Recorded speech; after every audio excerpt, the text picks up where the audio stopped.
Class 12th का NCERT solution जिसके अंदर एल्डिहाइड कीटोन्स एंड कार्बोक्सिलिक्स की इन टेक्स्ट क्वेश्चन नंबर 8 जो है वो हम लोग टेकअप करने वाले हैं। काफी इंपॉर्टेंट क्वेश्चन है हम लोगों के पास और ये हम लोगों से पूछ रहा है कि कौन से वाला एसिड जो है वो स्ट्रॉन्गर है। तो फंडा इसका पहले जो है वो समझो, सारे के सारे इसके अंदर कार्बोक्सिलिक एसिड्स हैं।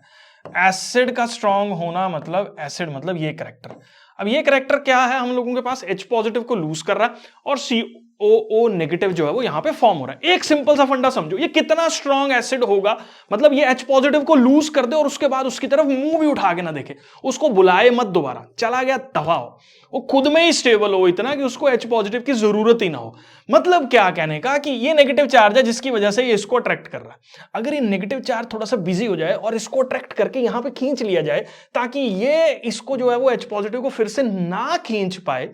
तो ये स्ट्रॉन्ग एसिड हो गया। ठीक है, क्योंकि H पॉजिटिव की तरफ देख ही नहीं रहा। तो अगर कोई भी हमारे पास इलेक्ट्रॉन विदड्रॉइंग ग्रुप इस particular C double bond O के साथ जो है वो अटैच है ना, तो वो इसकी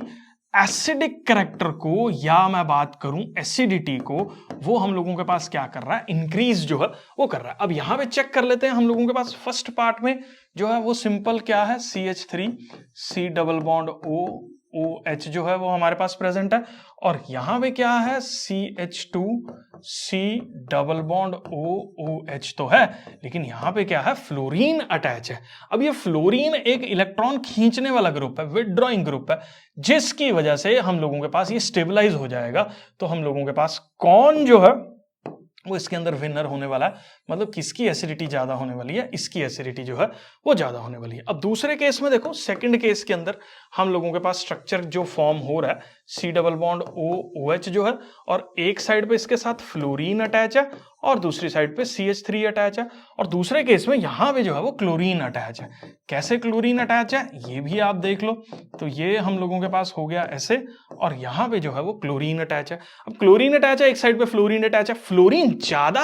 अच्छे से जो है वो इलेक्ट्रॉन को विड्रॉ कर पाता है, क्योंकि स्मॉल साइज होने की वजह से, इलेक्ट्रोनेगेटिविटी ज्यादा होने की वजह से इसका जो है वो इलेक्ट्रॉन को खींचने की क्षमता ज्यादा है, जिसकी वजह से ये ज्यादा अच्छा एसिड होगा, और ये हम लोगों के पास जो है वो इस केस में विनर होने वाला है। दूसरा केस अगर हम लोग टेकअप करके चलें, तीसरे वाला केस, तो तीसरे केस के अंदर जो है वो किस तरह से फॉर्म हो रहा है, हमारे पास CH2 है,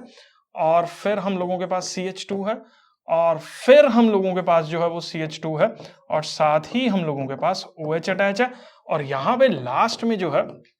वो फ्लोरीन अटैच है, और साथ ही हम लोगों के पास जो है वो CH3 है, फिर CH है, फिर F है, फिर हम लोगों के पास CH2 है, और फिर डबल बॉन्ड OH है। अब यहां पे देखो, ये फ्लोरीन जो है वो एक कार्बन छोड़ के COOH ग्रुप के साथ जुड़ा हुआ है, और यहां पे दो कार्बन छोड़ के फ्लोरीन COOH ग्रुप के साथ जुड़ा हुआ है, जिसकी वजह से यहां पे इंपैक्ट जो है वो ज्यादा क्रिएट होगा इलेक्ट्रॉन को विड्रॉ करने का। ठीक है, मतलब ये ज्यादा अच्छे से कर पाएगा, क्योंकि ये दूर है तो ये उतना अच्छे से नहीं कर पाएगा, जिसकी वजह से ये ज्यादा अच्छे से खींच पा रहा है, इलेक्ट्रॉन विड्रॉइंग कैरेक्टर ज्यादा शो कर पा रहा है, तो ये हम लोगों के पास जो है वो एसिडिटी का विनर हो गया। अब ये तो बहुत ही सिंपल है, यहां पे देखो तीन तीन फ्लोरीन अटैच है, तो ये काफी अच्छे से इलेक्ट्रॉन को विड्रॉ कर पाएंगे, जबकि यहां पे ऐसा कुछ नहीं है, जिसकी वजह से ये एकदम क्लियर कट फोर्थ पार्ट जो है वो हमारे पास विनर के फॉर्म में जो है वो हो जाएगा। तो ये विनर होगा, यहां पे ये सारे के सारे जो है वो हो जाएंगे। मैं अज्यूम कर रहा हूं बेटा जी ये पर्टिकुलर क्वेश्चन जो है वो आपको क्लियर है।